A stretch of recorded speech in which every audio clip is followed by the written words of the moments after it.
Buongiorno, ben trovati ad una nuova puntata in compagnia di Ore 13, come ogni martedì il nostro appuntamento dedicato alla salute in compagnia dell'ULSS 2 Marca Trevigiana. Oggi parliamo di uno dei tumori più diffusi tra la popolazione maschile ed è il tumore alla prostata, ed è un tumore anche abbastanza insidioso perché quantomeno all'inizio non dà sintomi, quindi non dà segnali, ma con stili di vita adeguati e con una visita urologica insomma all'anno è possibile fare una buona prevenzione. Allora ne parliamo quest'oggi in compagnia dei miei ospiti che vi presento subito. In studio con me c'è il dottor Mario Salvatore Mangano, direttore del reparto di urologia all'ospedale Ca' Foncello di Treviso. Ben trovato. Buongiorno. Dottore. Buongiorno. Do il benvenuto anche al dottor Alessandro Gava, direttore del reparto di radioterapia oncologica all'ospedale Ca' Foncello di Treviso sempre. Buongiorno e ben trovato. Siamo in diretta come ogni giorno, aspettiamo dunque le vostre telefonate 0422 16 26 798 per intervenire e fare una domanda. Allora, parto subito dal dottor Mangano perché con la prima slide sull'anatomia della prostata andiamo a capire proprio come è fatta questa ghiandola, dottore. Sì, immediatamente una piccola premessa che è doveroso spiegare un attimino quello che è stato lo sviluppo del tumore della prostata, che ha rappresentato la varietà di tumore dell'apparato genito-urinario che ha risentito maggiormente degli sviluppi sia sul campo diagnostico che terapeutico. Questa dimostrazione della differenza fra il passato e il presente. Partivamo negli anni 60 dove l'urologo non aveva assolutamente a disposizione nessuna indagine diagnostica in termini di markers tumorali, in termini di indagini tipo ecografia, non si conosceva nulla sulla biologia molecolare delle cellule prostatiche, per cui praticamente il paziente arrivava negli ambulatori con una diagnosi nettamente tardiva e non avevano a disposizione nessun tipo di procedura terapeutica, sia in termini di chirurgia sia in termini di radioterapia. Bisogna aspettare gli anni 80-90 quando vi è stato lo sviluppo di diagnosi mediante strumentazione come l'ecografia, la TAC, la risonanza, allo stesso tempo la scoperta di markers tumorali, e questo ha creato di per sé una nuova educazione sanitaria, per cui il paziente è stato preso in carico e allo stesso tempo sono state sviluppate delle procedure terapeutiche sia chirurgiche che radioterapiche e altro. E questo oggigiorno pone l'urologo con delle pluripotenzialità tale da riuscire a guarire il paziente e a permettergli una lunga sopravvivenza. Ad oggi infatti il 91% dei pazienti sono vivi a 5 anni dalla diagnosi. Detto questo, la ghiandola prostatica, da dove origina il tumore? La ghiandola prostatica è situata nel basso apparato urinario, ha una forma tipo la castagna, e come vedete è posizionata alla base della vescica e circonda il primo tratto dell'uretra. E l'uretra cos'è? È un condotto che porta l'urina dalla vescica verso l'esterno. Ha un peso fisiologico di circa 20 grammi e ha una forma tipo a imbuto, dove la base si trova sul pavimento della vescica, mentre il collo verso l'uretra, e questo le conferisce una funzione di regolazione del flusso urinario. Per quanto riguarda la sua composizione, diciamo che è formata prettamente da tessuto ghiandolare, da tessuto muscolare e da una capsula esterna di tessuto fibroso che appunto noi definiamo capsula. Qui vedete rappresentata, se vediamolo. Riusciamo, la successiva.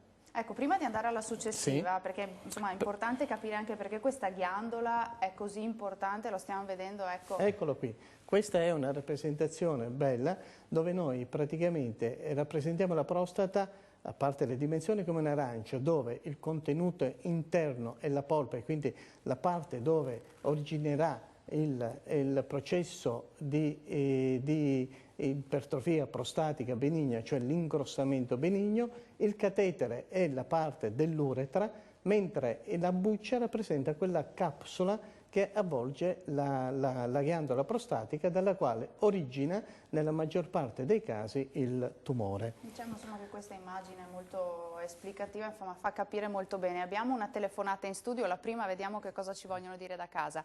Pronto, buongiorno, chi abbiamo in linea? Sì, buongiorno, salve, io sono Martino, ho 54 anni, chiamo da Vittorio Veneto. Buongiorno. Io avevo una curiosità e volevo chiedere se potevo avere delle spiegazioni riguardo a delle complicanze, delle problematiche che ho letto in internet che riguardano l'intervento per la rimozione della prostata in caso di tumore. E sono appunto, che leggevo che c'è la perdita dell'urina e la disfunzione erettile. E la mia domanda era se a Treviso, se attualmente ci sono delle tecniche per risolvere questi problemi o da evitarli. Grazie Martino. Allora, dottor Mangano, il telespettatore, riassumendo, diceva effettivamente le conseguenze, gli effetti collaterali dell'intervento alla prostata possono essere l'incontinenza e la disfunzione erettile. Ci sono delle nuove tecniche, effettivamente poi magari lo approfondiremo, intanto lo accenniamo.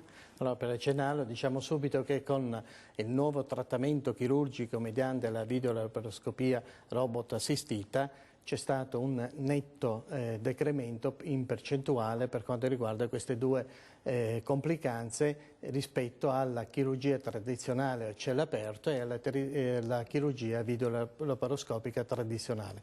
Detto questo, noi a Treviso abbiamo la fortuna di poter procedere alla correzione di eventuali complicanze in termini di, per quanto riguarda l'incontinenza urinaria, abbiamo un primo percorso in collaborazione con la divisione di fisiatria dove praticamente il paziente viene preso e praticamente gli viene sottoposto a tutta una serie di esercizi di rinforzo del piano perineale. Nel momento in cui tutto questo non dovesse essere sufficiente, eseguiamo degli interventi che vanno da noi li chiamiamo sling, da un'angolazione dell'uretra, dove questi possono essere di tipo compressivi sull'uretra oppure possono ritornare alla posizione normale anatomica dell'uretra, facendolo riottenere quello che è il suo meccanismo di anti-incontinenza.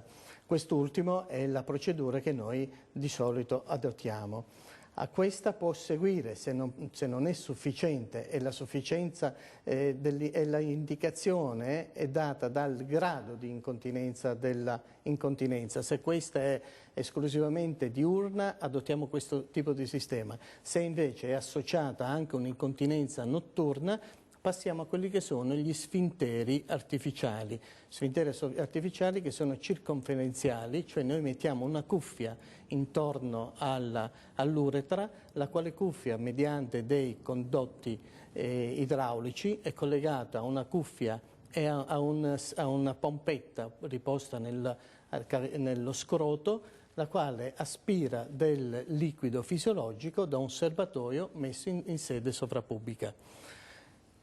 Per quanto riguarda invece la impotenza, quindi l'impotenza erettile, la prima terapia è la farmacoterapia, quindi tutti i dispositivi farmacologici al riguardo, ed è una terapia orale, è di prima battuta, primo step. Dopodiché si passa, se non è sufficiente, a una terapia di iniezioni intracavernose, cioè all'interno del pene, nei corpi cavernosi, di un farmaco che dovrebbe indurre l'erezione. Se nell'uno e nell'altro hanno dei risultati, allora a quel punto si discute le problematiche col paziente naturalmente e si passa in quello che è anche in questo caso il sistema protesico, cioè viene riposta una protesi cosiddetta tricomponente molle dove praticamente i corpi cavernosi del pene vengono sostituiti da 2 cilindri, i quali anche questi mediante dei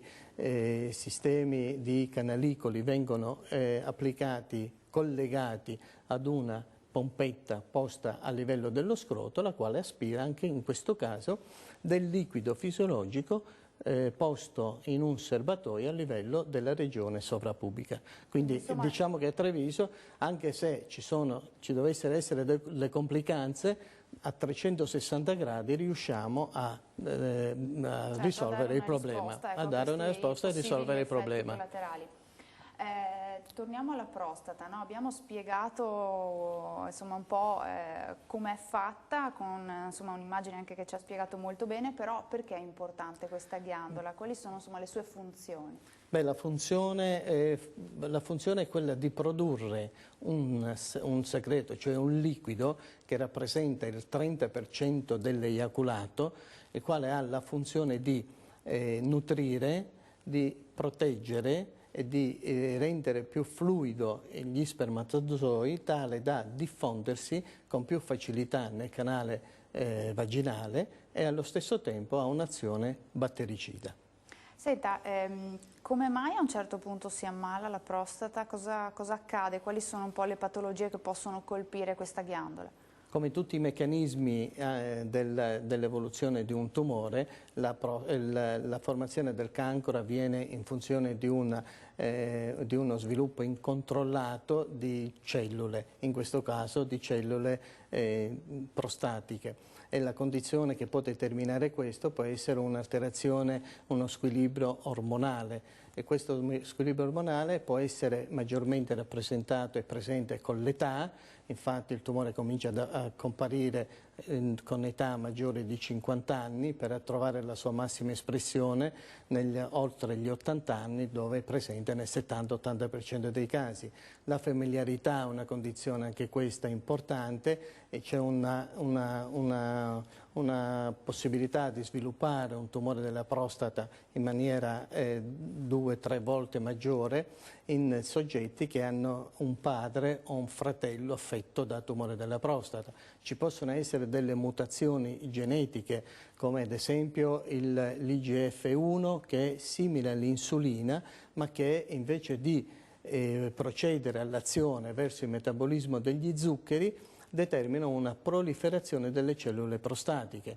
Non da meno gli stili di vita, obesità, assunzione di alcol, certo, fumo e quant'altro. Influiscono. Abbiamo un'altra telefonata in studio. Pronto, buongiorno, chi c'è in linea?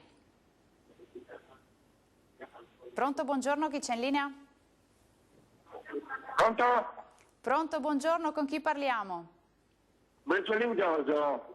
Buongiorno, prego Giorgio, ci dica. Niente, io vorrei solamente comunicare chiedere tante cose ci vengono a sapere quando anche dai dottori di condotta, è vero, che mi scusi, che devo levare via la voce del... Abbassi il volume del televisore, ascolti tutto dal telefono, No, l'ho spento addirittura.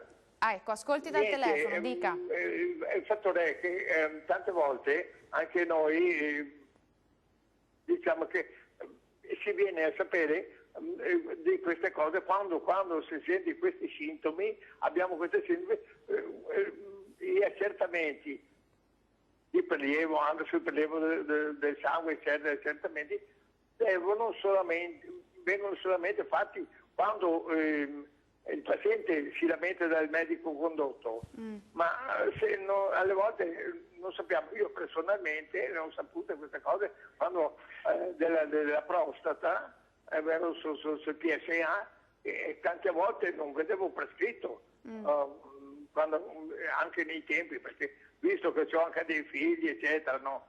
Che alle volte ero con lo scatolo, posso dirgli guardate, imprestatevi. Naturalmente ci sono cose che uno già da giovane, a una certa età, deve chiedere al medico, e il medico stesso sa quelle cose che... Quindi lei dice il medico, insomma il medico di base, anche un po' per capire un po' meglio anche se un sintomo può essere legato oppure no. Allora rimanga in ascolto perché insomma poi ne parleremo di questo, no? Proprio perché fa parte di conoscere i sintomi e di prevenire anche con gli stili di vita e con una visita urologica, l'esame del sangue, quindi la considerazione del valore del PSA per capire se effettivamente c'è un sospetto oppure no di tumore alla prostata. Torno al dottor Mangano. Però, volevo chiedere una cosa. Chieda, faccia la domanda, prego. Siccome che il dottor Gava, naturalmente, volevo fare un po' un encomio a lui, che con la sua personalità. Io ho trovato una persona umile, paziente, di famiglia. Ancora adesso mi commuovo quando lo vedo adesso. Quindi insomma i complimenti al dottor Gava, grazie, li portiamo a casa. Allora, dottor Mangano, insomma, abbiamo detto insomma, che sono varie le patologie che possono colpire la prostata, il tumore naturalmente ne parliamo oggi, però ci sono anche delle patologie benigne, no? Decisamente sì, si parte da quella che può essere l'infiammazione della prostata su base maggiormente batterica, e quindi la cosiddetta prostatite, la quale può essere la prostatite acuta con un esordio abbastanza eclatante per il paziente, il quale presenta iperpiressia, cioè febbre alta, e tutta una serie, un corredo di disturbi minzionali, quali difficoltà urinare, una frequenza maggiore andare a urinare, bruciore e quant'altro, che merita una terapia poi antibiotica e antinfiammatoria. Le stesse infiammazioni possono poi portarsi verso una forma di tipo cronico, subcronico, la cui terapia anche in questo caso necessita di antibiotici in maniera cronica oppure come profilassi. Abbiamo poi l'ipertrofia prostatica benigna, che è l'aumento... Di questa si sente molto parlare, ecco, l'ipertrofia prostatica frequente. benigna, che è un aumento volumetrico benigno appunto della ghiandola prostatica. Che passa da quanto a quanto? Diciamo, parlando appunto diciamo che il volume fisiologico della prostata, il peso è di 20 grammi.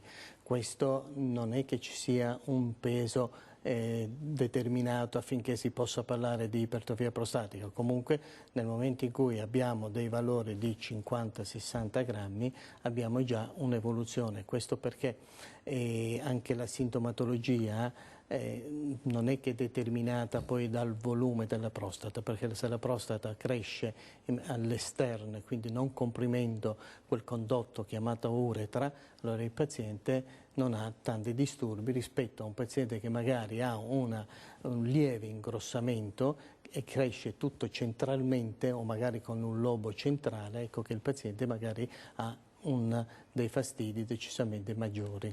Allora, noi ci fermiamo per una prima breve pausa di pubblicità, torniamo a parlarne tra pochissimo, restate con noi.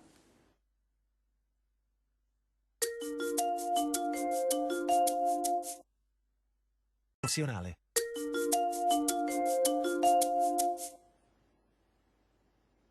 Ben ritrovati in studio, ancora in diretta in compagnia di Ore 13. Poco fa ci siamo lasciati con il dottor Mangano che ci ha spiegato un po' l'ipertrofia benigna, insomma, che cos'è. Predispone in qualche modo poi al tumore alla prostata? C'è una correlazione oppure no? È una discussione ampiamente dibattuta, comunque si è conclusa nel dire di no. Diciamo che cosa è che può magari dare un minimo di predisposizione? Il fatto che l'aumento volumetrico può determinare una stasi del liquido seminale, il quale può avere delle fonti di infiammazione, quindi creare dei piccoli focolai di flogosi all'interno del parenchimo prostatico, che di per sé solo il processo infiammatorio cronico potrebbe avere una predisposizione, ma in una percentuale decisamente. Ecco, può essere, aggiungo che può essere l'ipertrofia prostatica invece un qualcosa che può anticipare una diagnosi tardiva di un tumore della prostata, nel senso che un paziente che ha dei disturbi prostatici magari è motivato ad andare dal medico curante o dall'urologo, il quale magari con esplorazione rettale o con la prescrizione di un PSA può trovare quindi fare una diagnosi primaria. Quindi, altra telefonata in studio. Pronto, buongiorno, chi c'è in linea? Buongiorno, sono Giusy. Buongiorno Giusy, prego. Il suo centralinista mi ha detto, ma come mai lei chiama? Perché ci chiama Giusy?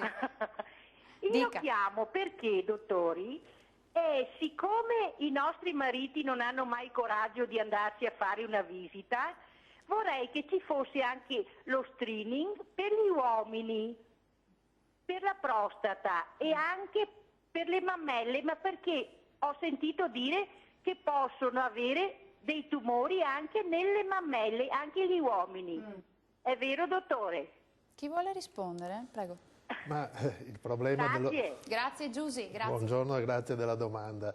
Allora, si è chiuso adesso il mese di ottobre, che era il mese dedicato appunto alla prevenzione del tumore alla mammella. I dati anche della nostra provincia ci dicono che solo l'1% dei tumori della mammella colpiscono il sesso maschile, però sono tumori che in genere sono più aggressivi perché l'uomo non pensa mai che un piccolo nodulino che a livello pettorale possa essere un tumore e quindi la diagnosi negli uomini è più tardiva.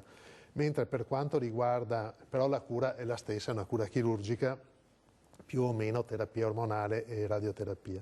Per quanto riguarda la prostata invece non si fa lo screening perché non ci sono degli strumenti altrettanto validi come la mammografia per la diagnosi del tumore alla mammella o il pap test, il test dell'HPV per i tumori ginecologici o il sangue occulto per il tumore del colon.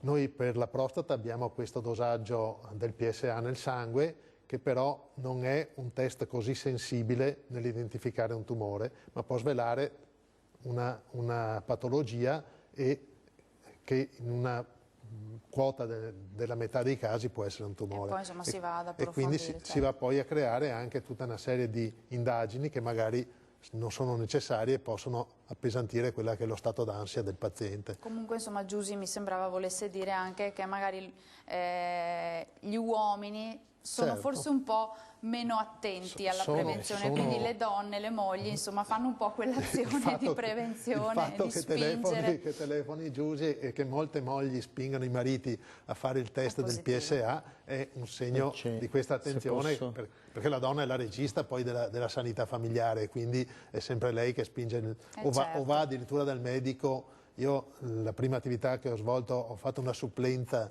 di un medico di famiglia appena laureato e avevo molte mogli che venivano a portarmi i sintomi dei loro mariti. Prego. Ci sono dei dati della Società Italiana di Urologia del 2017 dove dice che solo il 20% degli uomini si rivolge al medico per problemi legati all'ipertrofia, a problemi prostatici. Insomma, da questo punto di vista c'è ancora molto più di 7 milioni ne sono affetti. Da fare. Altra telefonata in studio. Pronto, buongiorno, chi c'è in linea? Pronto, buongiorno, c'è qualcuno? Buongiorno, prego. Buongiorno, sono Fernanda, chiamo dal comune di Breda di Piave. Volevo fare una domanda al dottor Mangano. Prego. Allora, mio marito all'età di 46 anni si è ammalato di ipertrofia prostatica tenuta sotto cura fino a poco tempo fa. Ora abbiamo fatto, siccome lui è affetto da un tumore al fegato, sta facendo l'immunoterapia con il Nigulab più una terapia mirata per via arteriosa e l'arteria femorale, e abbiamo notato che la prostata in questo periodo si è ingrossata, ha un diametro assiale di circa 68 mm. Come possiamo fare per vedere se la prostata ha un tumore? Ha fatto anche una visita, hanno detto che è dall'età. Però c'è un dubbio per me. Grazie Fernando della sua telefonata. Che cosa possiamo rispondere chiaramente basandoci su quello che la signora ci riferisce? Sicuramente non so se alla visita è stato associato un dosaggio del PSA che potrebbe essere indicativo per il proseguo di eventuali accertamenti diagnostici. Dal punto di vista invece terapeutico, escluso il problema del tumore alla prostata, si passa alla terapia farmacologica, che nel caso di suo marito non è assolutamente controindicata, che può essere quella con alfa-litici, che determina un rilassamento della muscolatura del collo vescicale. Questo permette una più facile eliminazione dell'urina, oppure l'associazione con fitoterapici, che sono alla base del Serenoa repens, che è un estratto di una pianta africana che sicuramente può aiutare. La signora diceva che il diametro è 68 mm, chiedeva se questo può essere in qualche modo riconducibile a una patologia della prostata. Come abbiamo detto poco fa, il diametro non ha assolutamente relazione con un'eventuale presenza di tumore alla prostata, non ha nemmeno una relazione con eventuali sintomi, ma solo bisogna oggettivare la presenza o meno di questi sintomi. Detto il superamento della terapia farmacologica, eventualmente si può prendere in esame il paziente in oggetto, il signore in oggetto, e valutarlo, anche se per caso può essere indicata una resezione endoscopica della prostata.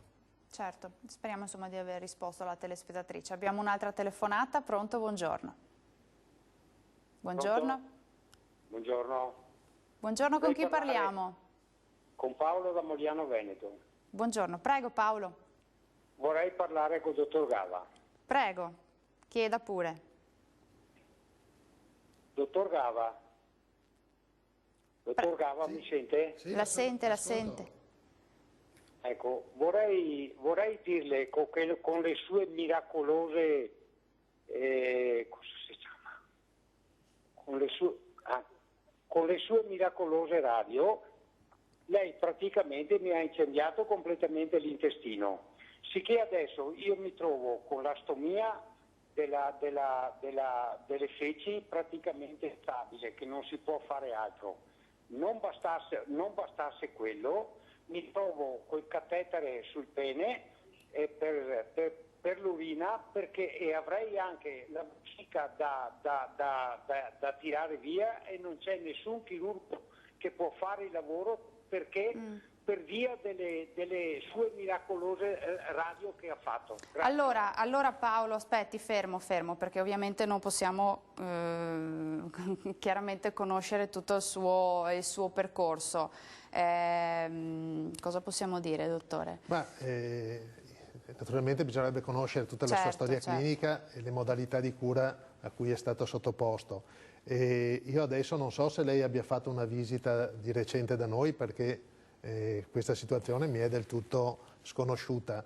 È evidente che ci sono anche delle complicanze legate agli interventi, complicanze poi che sono legate anche a precedenti interventi, cioè se un paziente per esempio ha fatto degli interventi chirurgici, se ci sono delle aderenze, se ci sono delle situazioni che possono predisporre al danno da raggi, è evidente che questo può succedere. Però non conoscendo il caso, non sapendo in effetti quanto sia imputabile al trattamento che abbiamo fatto, noi non diciamo mai che sono cure miracolose. Quando facciamo un trattamento illustriamo sempre quelli che sono i vantaggi e gli svantaggi. Il nostro consenso informato in genere è molto motivato per spiegare al paziente se le indicazioni ci sono per fare la radioterapia, le complicanze a cui può andare incontro, e i fattori di rischio ci sono sempre. Nel suo caso mi dispiace che sia accaduto, ma non posso dargli evidentemente in queste circostanze un giudizio, però se ha piacere di venire a trovarci per capire realmente quello che è successo, noi siamo a disposizione. Sì, anche perché insomma in questo contesto è un po' difficile riuscire a dare una risposta e anche a individuare. Un minuto prima di andare in pubblicità, proviamo a vedere insieme con l'aiuto delle due successive immagini, perché insomma vorrei anche capire quanto è diffuso questo tumore alla prostata, dottor Gava, insomma qual è l'incidenza, l'età in cui maggiormente compare? Sì, si diceva prima che è il tumore più frequente nel sesso maschile, ci sono quasi 3.500 casi ogni anno nella nostra regione, nella regione Veneto, e difatti nel grafico che vediamo risulta nettamente il tumore più frequente nel sesso maschile. Se noi andiamo a quella successiva in cui sono rappresentati i dati relativi all'ULSS 2. All'ULSS 2, quindi i dati provinciali, voi vedete che la prostata è al primo posto nel sesso maschile, con 640 casi ogni anno. Quindi Per fortuna sono tumori che colpiscono in genere la fascia d'età, come diceva il dottor Mangano prima, più elevata, quindi dai 50-60 anni in poi, e provvedere alla cura di un numero così elevato di pazienti, lasciandomi anche alla domanda precedente, può essere anche che su 640 trattamenti che vengono fatti in provincia di Treviso ogni anno ci possono essere degli inconvenienti. Con la successiva immagine vediamo anche quali sono i fattori di rischio, no? Perché abbiamo già un po' introdotto l'ereditarietà, insomma. Sì. I fattori di rischio, come diceva Mario prima, il primo è l'età, perché vivere più a lungo significa avere un rischio maggiore di ammalarsi, ma poi sono anche l'alimentazione, e già tu accennavi ai fattori di crescita. Alcuni alimenti come quelli di origine animale, la carne rossa e anche alcuni latticini possono predisporre, aumentare un po' l'incidenza. La sedentarietà. Quindi non fare attività fisica, sì, quindi non fare attività fisica, anche quello è un fattore di rischio. E poi anche alcuni tipi di lavorazione con l'uso di alcuni coloranti possono essere associati al rischio. Come dicevi prima, anche un tenore ormonale di ormoni maschili, di androgeni nel sangue può predisporre. L'ereditarietà, chi ha avuto un padre, un fratello, soprattutto se hanno sviluppato il tumore in giovane età, sono più a rischio. Un caso in famiglia, insomma. Sì. L'etnia, perché la razza nera e le persone di colore hanno un rischio maggiore, e poi anche l'infiammazione cronica soprattutto, o le infiammazioni ricorrenti, possono predisporre questo stato di irritazione costante che può indurre anche una trasformazione neoplastica. Allora, noi ci fermiamo per un'altra breve pausa di pubblicità, torniamo tra pochissimo.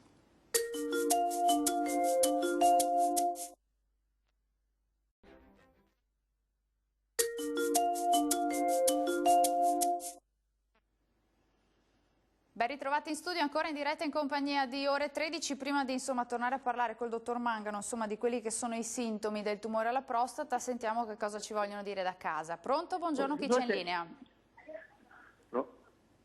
Buongiorno, con chi parliamo? Parlo con Renato da Treviso. Prego Renato, ci dica pure.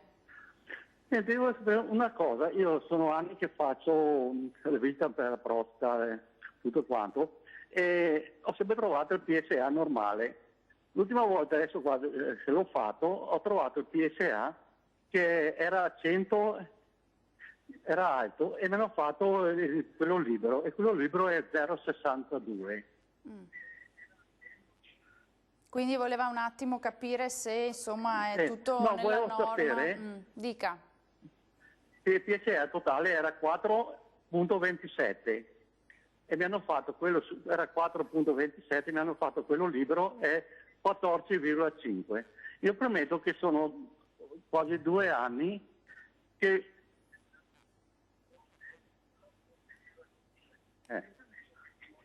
però sono 2 anni che l'urologo mi ha fatto prendere trasulosina, che era detto che era per tenere morbida la prostata. Chi vuol rispondere? Chi vuol dire qualcosa? Calcolando un po' anche quelli che sono... E volevo chiedere una cosa, e questo qua mi fa un effetto, per esempio, che non...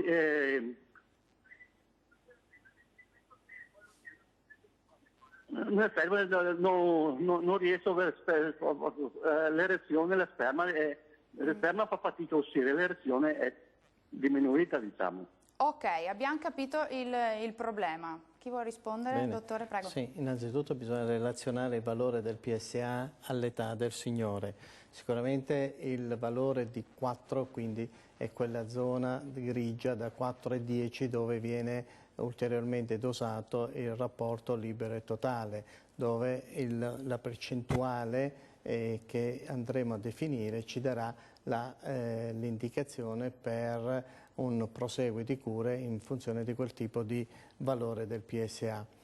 Detto questo, naturalmente al valore del PSA che riferiva il signore bisogna vedere se è di primo riscontro, se c'è una cronologia in questo valore, magari aveva già un valore diverso tempo fa, oppure c'è una stabilità. E a questo va associato una esplorazione retale, quindi una visita per escludere eventuali noduli.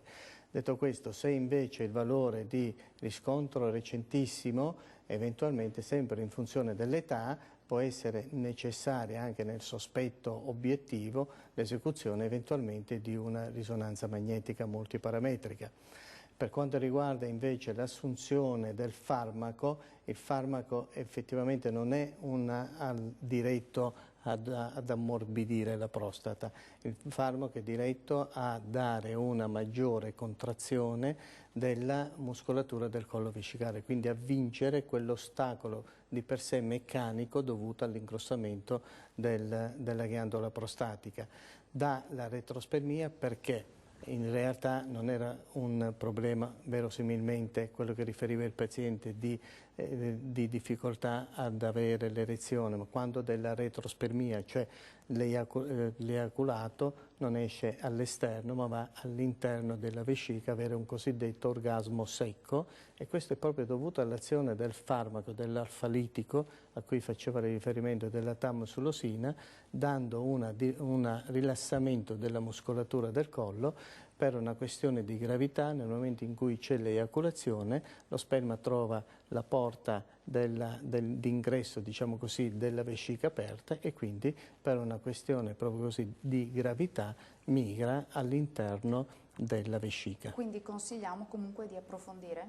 In realtà con un 4, se di prima istanza con una ratio al limite del patologico, perché dal 15% in su è definita come un valore normale, è chiaro che merita in ogni caso una valutazione. Un'indagine insomma un po' più approfondita. Abbiamo un'altra telefonata in studio, pronto? Buongiorno, chi c'è in linea?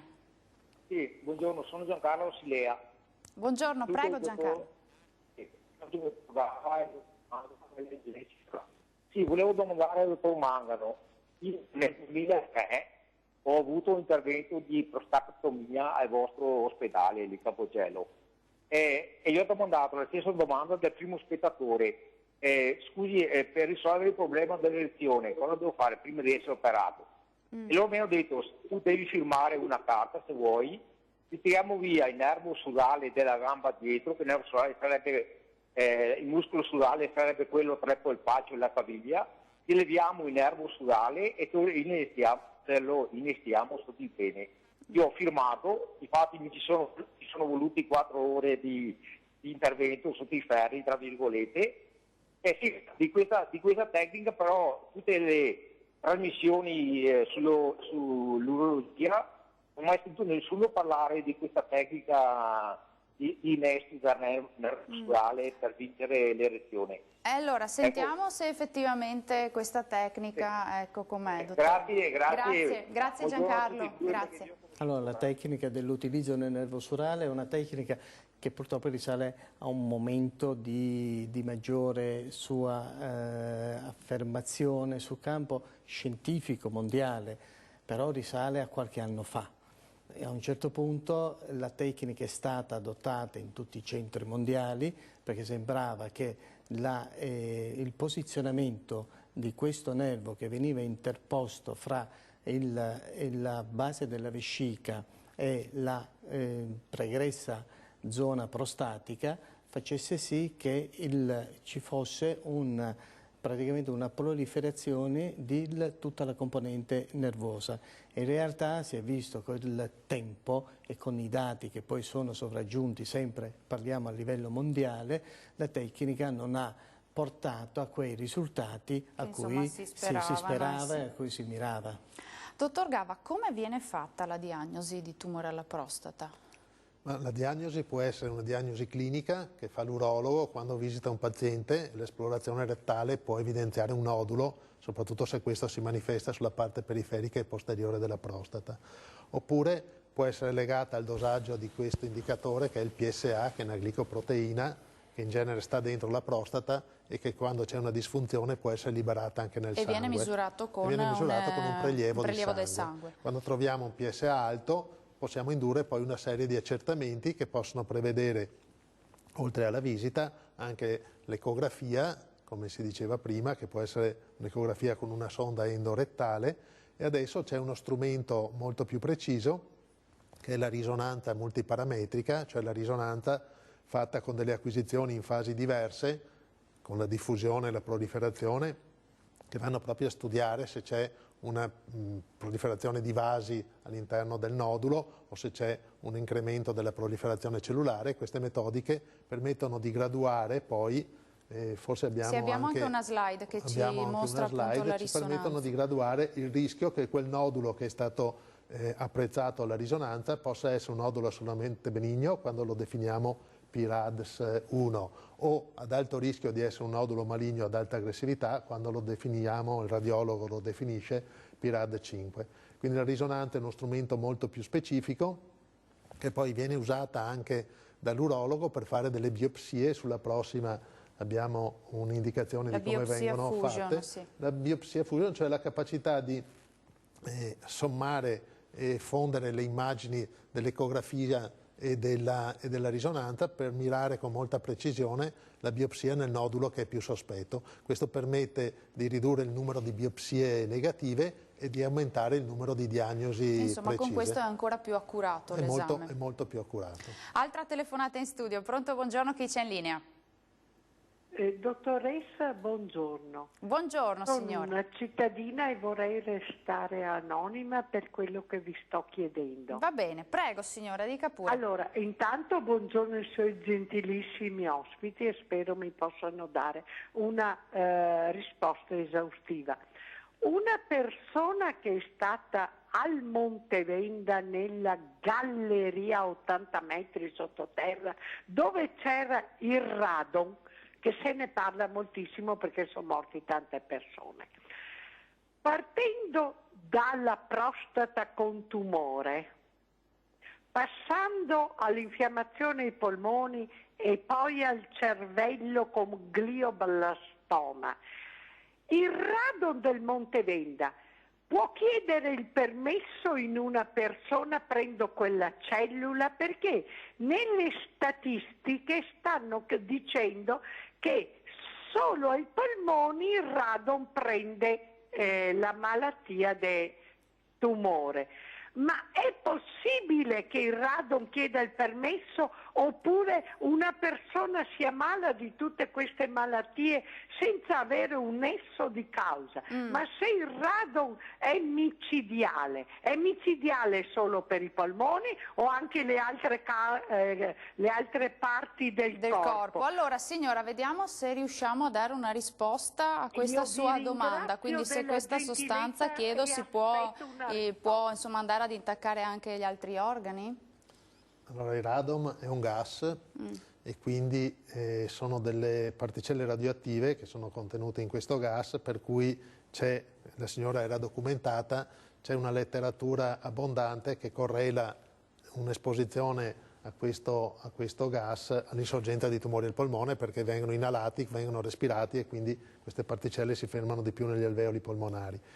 E questa abbondanza di letteratura invece non c'è per quanto riguarda l'incidenza di altri tumori.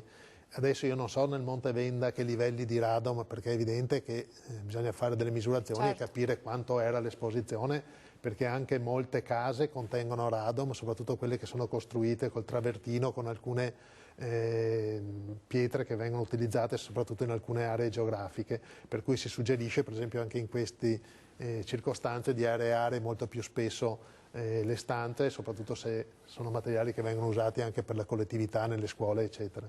Per quanto riguarda l'insorgenza del tumore della prostata è difficile correlare al radon perché è un tumore ad alta incidenza, come abbiamo visto, e quindi è già spontaneamente elevato nella popolazione. Per quanto riguarda il glioblastoma è un tumore aggressivo del sistema nervoso centrale, sulle cui cause si sta studiando molto, anche la correlazione con le onde elettromagnetiche eccetera, però io non ho letto per esempio di correlazioni con il radon. È evidente che delle sostanze che entrano nel nostro organismo e hanno delle azioni mutagene e possono indurre tumori, meno ne assorbiamo meglio è, cioè il fattore di precauzione dovrebbe sempre guidarci. Certo. Allora ci fermiamo per l'ultima breve pausa di pubblicità e torniamo tra pochissimo.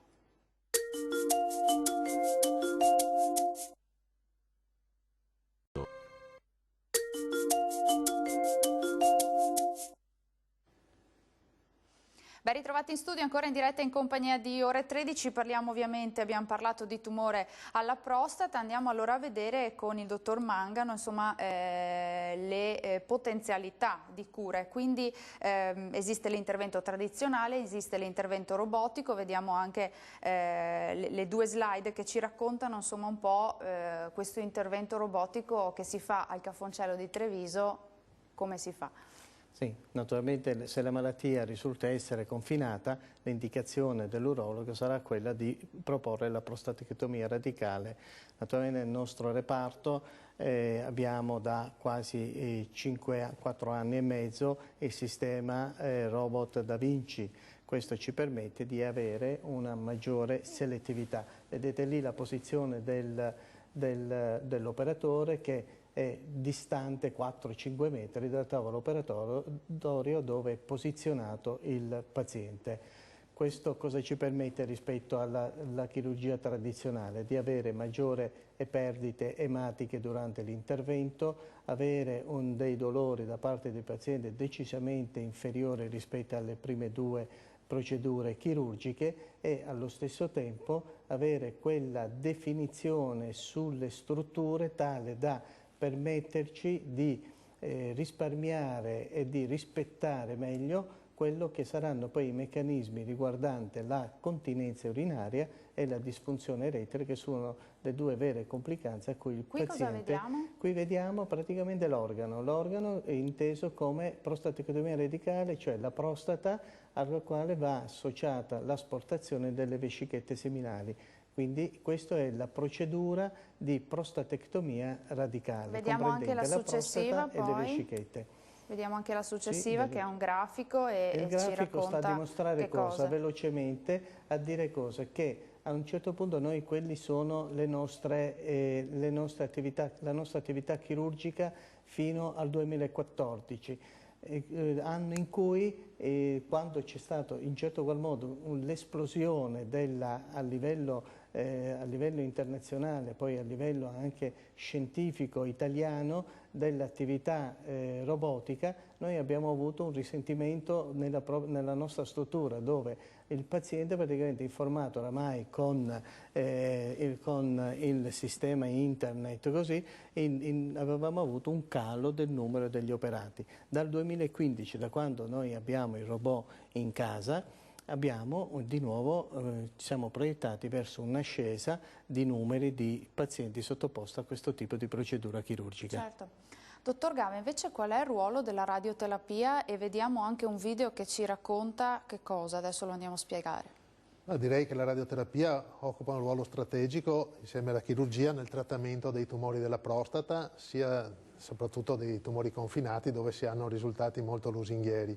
Io ho portato questo filmato perché vuol mostrare quella che è stata l'evoluzione della radioterapia in questi anni. Noi abbiamo 3 acceleratori proprio come questo indicato nello schema, che mostra questi collimatori che sono delle modulatori geometrici del fascio radiante che permettono di erogarlo con estrema precisione.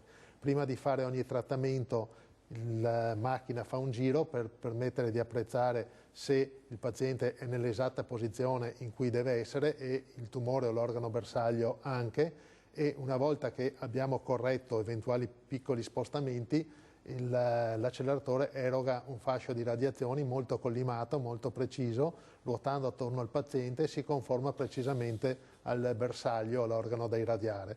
Noi in questo caso, come potete vedere, il fascio di radiazioni circoscrive puntando direttamente sul bersaglio, che può essere il tumore o le aree immediatamente adiacenti, risparmiando molto la dose agli organi circostanti, e questo permette di minimizzare i danni e le complicanze. Certo, insomma anche da questo punto di vista la medicina e la tecnica insomma, ha fatto notevoli passi in avanti. Purtroppo il tempo a nostra disposizione è finito, insomma abbiamo raccontato un po' in quest'ora che abbiamo passato insieme appunto il tumore della prostata, abbiamo risposto a tanti telespettatori e dunque io ringrazio il dottor Mario Salvatore Mangano, direttore del reparto di urologia all'ospedale Cafoncello, grazie dottore. Ringrazio anche il dottor Alessandro Gava, direttore della radioterapia oncologica all'ospedale Cafoncello di Treviso. Grazie anche a voi di averci seguito da casa, vi do appuntamento alla prossima puntata di Ore 13, arrivederci.